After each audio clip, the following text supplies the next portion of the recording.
The main thesis of this book is that death does much more than concentrate the mind.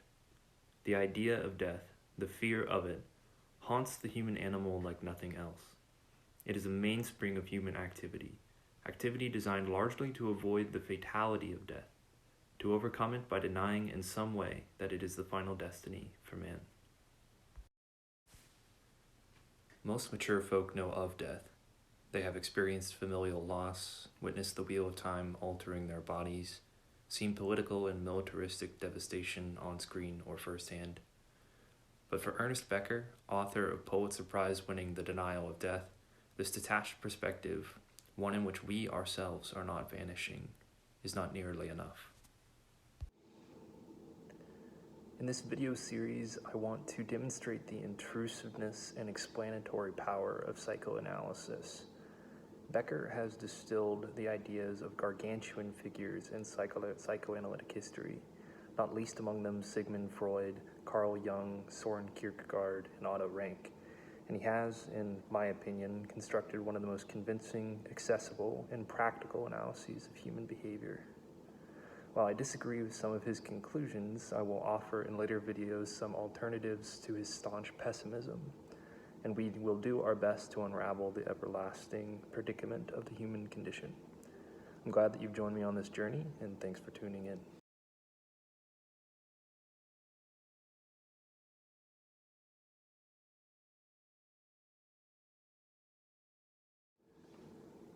I must preface this discussion with the warnings that the content of Becker's work can be rather upsetting and even distressing. It took me about a year of intermittent anxiety and sporadic reading to fully appreciate the extent of this problem. It was only a short while ago that I happened upon another work that adequately undermined the mind snare that is open neurosis, such that I began deconstructing and challenging this perspective. That being said, I wholeheartedly believe, as Becker argues, that death is the main problem of human life, and I hope that sharing these ideas might lead to newfound sense of purpose in the secular world, the throbbing vital center, as Becker calls it.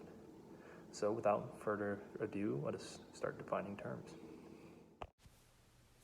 We start from narcissism, a state of self-centeredness and radically overestimated self-importance.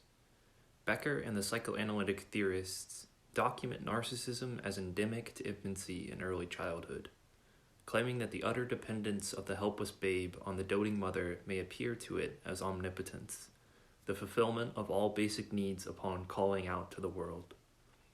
Although we mature and generally outgrow these fits and dependencies, there persists a similar ego sense.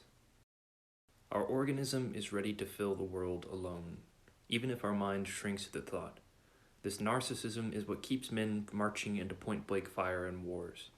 At heart, one does not feel that he will die. He only feels sorry for the man next to him. Freud's explanation for this was that the unconscious does not know death or time.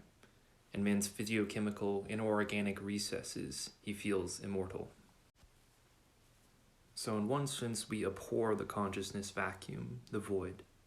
As an animal of both bodily and symbolic, that is, of a physical and mental nature, there exists a real tension between the being that man imagines himself to be and the reality of his bodily decay. What results from basic narcissism and the expansion of the symbolic self is heroism and heroic narratives, the fundamental urge toward meaning in oneself and one's life. To become conscious of what one is doing to earn his feeling of heroism is the main self-analytic problem of life. Everything painful and sobering in what psychoanalytic genius and religious genius have discovered about man revolves around the terror of admitting what one is doing to earn his self-esteem. This is why human heroics is a blind drivenness that burns people up. In passionate people, a screaming for glory as uncritical and reflexive as the howling of a dog. In the more passive masses, the system, wearing the standard uniforms, but allowing themselves to stick out, but ever so little and so safely, with a little ribbon or a red boutonniere, but not with head and shoulders. As a framework, every man is embedded within a system of symbols that supports his heroic visions, also known as the culture. He lulls himself into a kind of trance in which the symbols and protective limitations of his culture taboos, conduct, etiquette, cuisine, etc., become the extent of his world and the objects of his affections and fixations. He aligns himself with the cultural narrative because to stick out too much would be inherently threatening to his person, and he would, in his contrarian view, become the sole pillar on which his meanings and values stand. He would have to face the terror of existence alone. What matters now is that simplification or partialization of the world renders it manageable, and, as Becker would argue, the brunt of psychopathology emerges from the failure to properly compartmentalize. Partialization is not simply defining objects, providing boundaries for our ideas. Instead, partialization is a means of reducing the world from its entirety into specific parts that we can manage. Partialization requires two steps in order to be effective: repression and transference. Repression is the concealment or erasure of unsettling notions, and transference is the association of some of the complex symbols of the repressed object with another object. For example, I could repress the idea that my finite body will eventually decay and dissolve, especially the concomitant notion that this will mark the complete annihilation of my personality. I find this thought distressing, so I bury it where it will have trouble bubbling up to inhibit my generative, vivacious activity in the world. To aid in this denial, however, I have to transfer the burden of my immortality onto something concrete that I believe will outlive me. It is important to note that a fear of death brings with it a fear of life, of being overcome or oversaturated. This is the second limitation of the body. Not only are there negative, disintegrating threats to our organism, but there are positive threats, limitations to our self-actualization beyond which we would lack the processing hardware to cope. In other words, if there are limits to what we can endure in pain and dismemberment, surely there are limits to what we can endure in pleasure and absorption. If we are a contained bodily creature, we must recognize our finitude in all directions. Take anality, for example.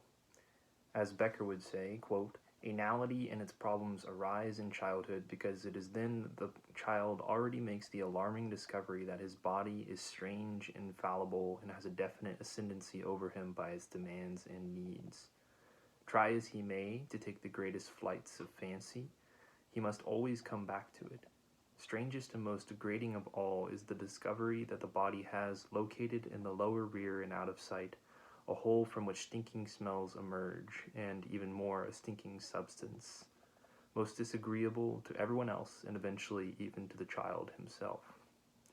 This discovery and the persistence of such disagreeable biological processes contrasts heavily with the narcissistic heroic narrative embodied in the cultural elevation of mankind from his animal stature. Moreover, it flies in the face of all the wonderment that we experience when we gaze upon supposedly perfected forms. This child who has discovered the fallibility of the body cannot be consoled through mastery over it because the body is incomplete and dependent.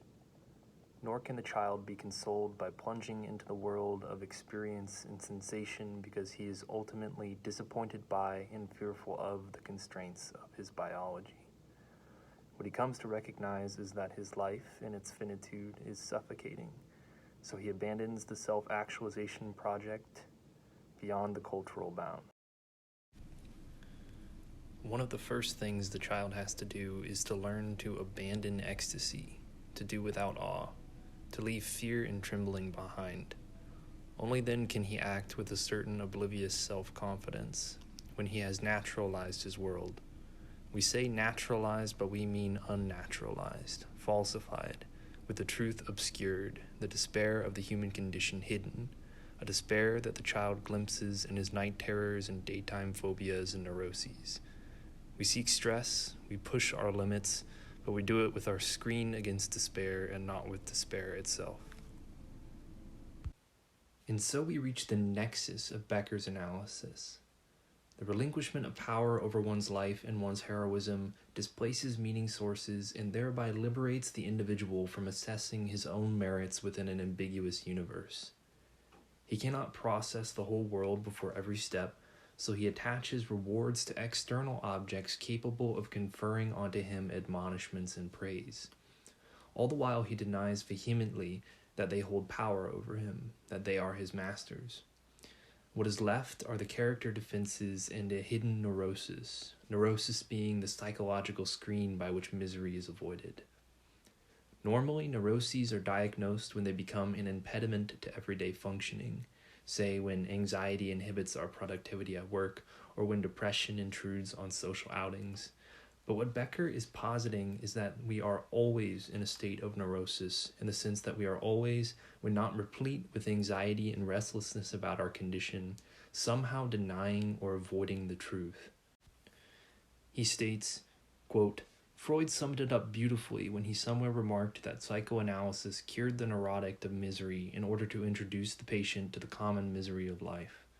Neurosis is another word for describing a complicated technique for avoiding misery, but reality is the misery. End quote.